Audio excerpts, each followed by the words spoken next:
स्वागत है आप सभी लोगों का मेरे YouTube चैनल एजुकेशनल पीके में। यदि हमारे चैनल को पहली बार विजिट कर रहे हैं तो प्लीज़ सब्सक्राइब कीजिए मेरे चैनल को, ताकि हमें भी मोटिवेशन मिलता रहे और आपके सपनों को साकार करने के लिए बहुत ही बेहतरीन वीडियो आपके सामने ला सकें, ताकि आपके परीक्षा की दृष्टि से महत्वपूर्ण हो। यदि आप एक सीट कंफर्म करना चाहते हैं पुलिस कांस्टेबल में तो हमारे चैनल को सब्सक्राइब कीजिए, और यदि इसका PDF पाना चाहते हैं तो डिस्क्रिप्शन बॉक्स में जा कर के मेरे टेलीग्राम चैनल को ज्वाइन कीजिए, वहाँ पे PDF मिल जाएगा। और भी इससे संबंधित वीडियो चाहते हैं तो प्लेलिस्ट में जा कर के देखिए। सब्सक्राइब करने के बाद तो हमारे चैनल को सब्सक्राइब करिए, शेयर करिए, और हमारे चैनल के माध्यम से आप अपना एक सीट कंफर्म कर सकते हैं। तो चलिए बिना देर किए हुए देखते हैं वाक्यांशों के स्थान पर एक शब्द। भाग 1। जिसकी कीमत कम हो उसको बोलते हैं अंधर्य। अत्यंत सूक्ष्म होने की शक्ति प्राप्त होना अनिमा कहलाता है। जिसकी कामना पूरी हो गई हो पूर्ण काम कहलाता है। जो घबराने वाला न हो उसको अकातर कहते हैं। वह भूमि जो पहले न जोती गई हो अकृष्ट पूर्वा कहलाता है। बिना हल जोते उगने वाला फसल अकृष्ट पच्या कहलाता है। जो तर्क से सिद्ध न हो अतर्क कहलाता है। और देवताओं का उपवन जो होता है उसको नंदन कानन कहते हैं। जो पूजा के योग्य है उसे पूज्य या पूजनीय कहते हैं। मिट्टी से बने वस्तु मृण्मय कहलाता है। दीन दुखियों को भोजन देने की व्यवस्था सदावर्त कहलाता है। एक साथ कई लोगों के लिए भोजन देने की व्यवस्था भंडारा कहते हैं। धर्म के प्रति किया गया कार्य धर्मार्थ होता है। जिसने ऋण चुका दिया हो वो ऋण कहा जाता है। जान से मारने की इच्छा जिघंसा कहा जाता है। एक बार कही गई बात को दोहराते रहना पिष्टपेशन कहलाता है। पिष्टपेशन कहलाता है। जो न आया हो अनागत। हवन से संबंधित सामग्री हवी। ज्यों का त्यों के लिए अविकल। कई व्यक्तियों में एक अन्यतम।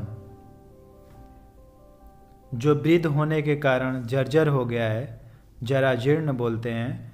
जिसने अनेक विषयों का ज्ञान सुना और स्मरण कर लिया हो बहुश्रुत कहते हैं। मन में होने वाला स्वाभाविक ज्ञान अंतर्ज्ञान कहलाता है।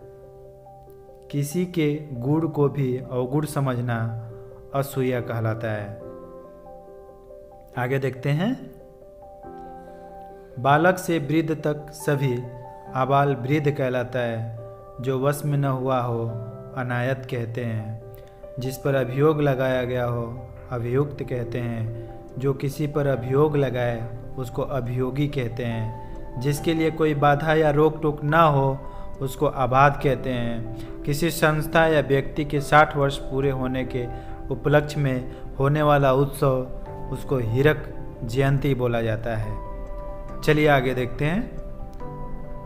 यज्ञ में आहुति देने वाला होमाग्नि कहलाता है। घोड़े की पीठ पर रखने की गद्दी को जीन कहते हैं, और हाथी के पीठ पर रखे जाने वाले आसन को हौदा कहते हैं।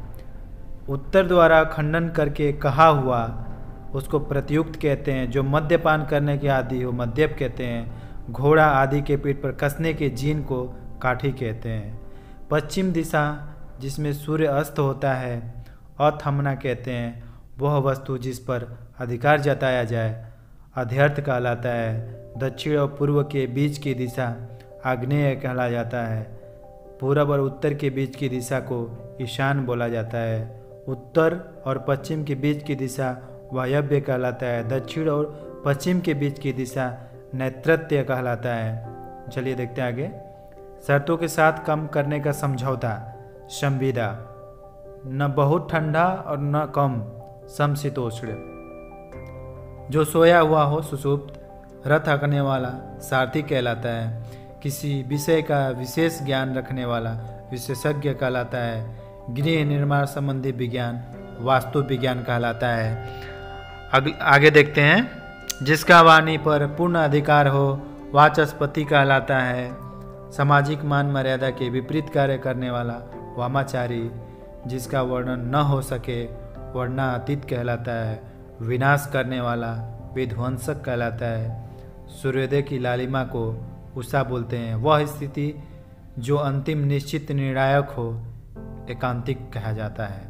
चलिए आगे देखते हैं। इंद्रियों को भ्रमित करने वाला इंद्रजालिक, जो उपनिषदों से संबंधित हो औपनिषदक। बर्तन बेचने वाला कसेरा कहा जाता है। जिसका जन्म कन्या के गर्भ से हुआ है कानीन कहला जाता है। क्रय किया हुआ पुत्र को कृतक कहते हैं। गोद लिया हुआ पुत्र को दत्तक कहते हैं। माता या पिता द्वारा परित्यक्त किया हुआ पुत्र को अपविध कहते हैं। चलिए आगे देखते हैं।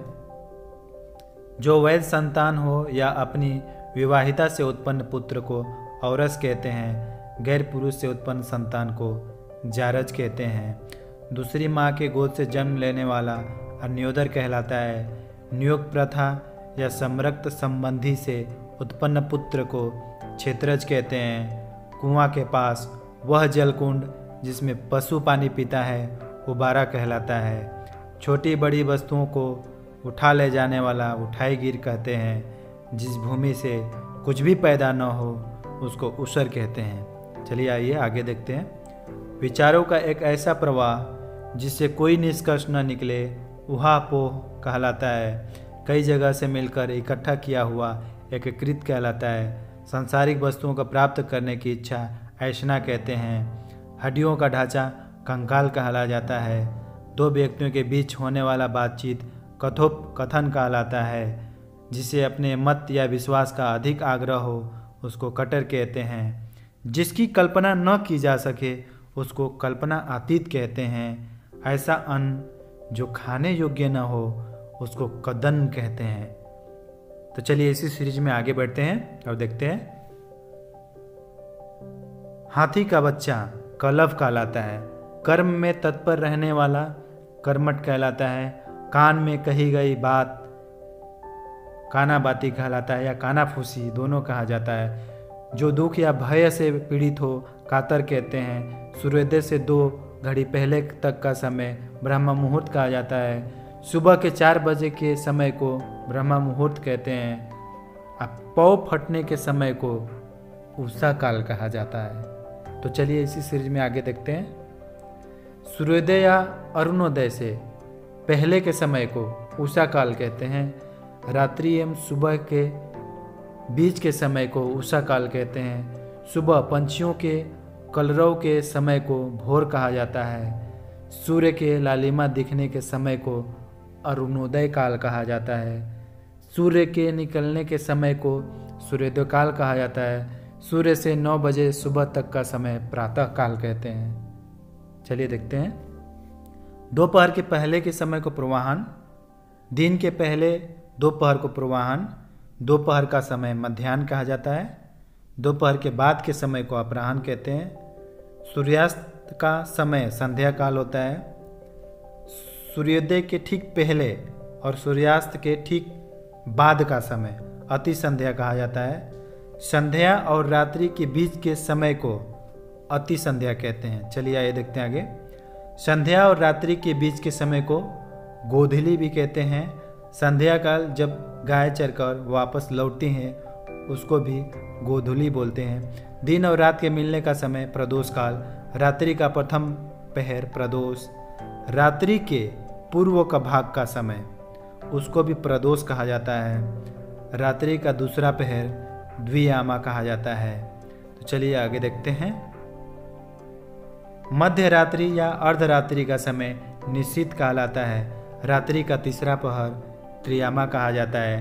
रात्रि का चौथा पहर अंतिम पहर या ब्रह्मा मुहूर्त कहा जाता है।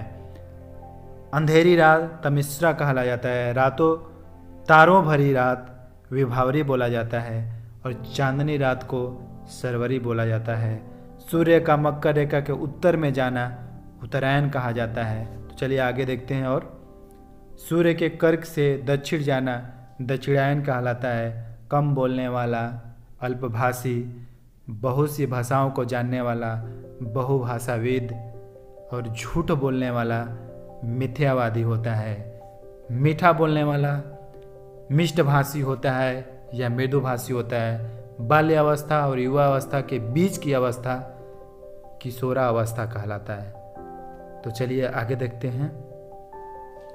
जो बात पूर्व काल से लोगों से सुनकर प्रचलित हो उसको क्यों दंती या जनश्रुति कहलाता है।